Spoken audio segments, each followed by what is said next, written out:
সন্ত্রাসী বাহিনী। ওইখানে যারা এটা লিড দিয়েছে সেখানে হলো লোকাল জামাতে ইসলামের নেতা, এটা মূলত লিড দিয়েছে ওই ঘটনাটা।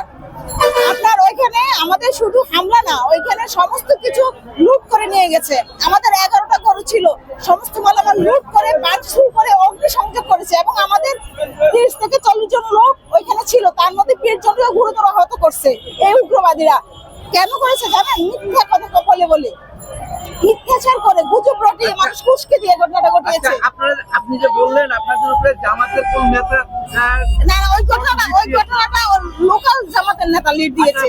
ওনার নাম কি? ওনার নাম পরিচয় বা কোনো ছবি, কোনো ভিডিও ফুটেজ কি আছে? কোনো প্রমাণ? হ্যাঁ, ভিডিও ফুটেজ আছে। আপনি যদি, আমি তো এখন আপনাকে ভিডিও ফুটেজ দিতে পারছি না, ভিডিও ফুটেজ এখন আমি দেখাতে পারছি না। তবে আপনি যদি আমাকে হোয়াটসঅ্যাপ নাম্বার দেন আমি দিয়ে দিতে পারবো এখানে লোকাল ঘটনাগুলো। এবং ওইখানে যে ঘটনাগুলো ঘটেছে, যারা ঘটিয়েছে তারা একদম বাহিরের একটা এলাকা থেকে, ওই যে গ্রামে ঘটনা, এই গ্রামের একটা লোককে সম্পৃক্ত করতে পারে নাই।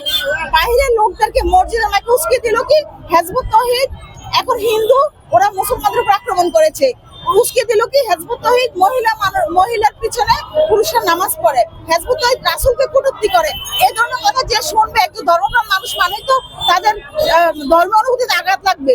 তখন মসজিদের মাইক, একটা পবিত্র জায়গার মাইক, সে মাইকটা ব্যবহার করে উস্কে দিয়ে তারা কি করলো জানেন? এই ঘটনাগুলো ঘটালো এবং মানুষকে একটা সৃষ্টি করে ওই মানুষগুলোকে নিয়ে হামলা করেছে। কিন্তু লিড দিয়েছে লোকাল ওই জামাতের নেতা। কথা হলো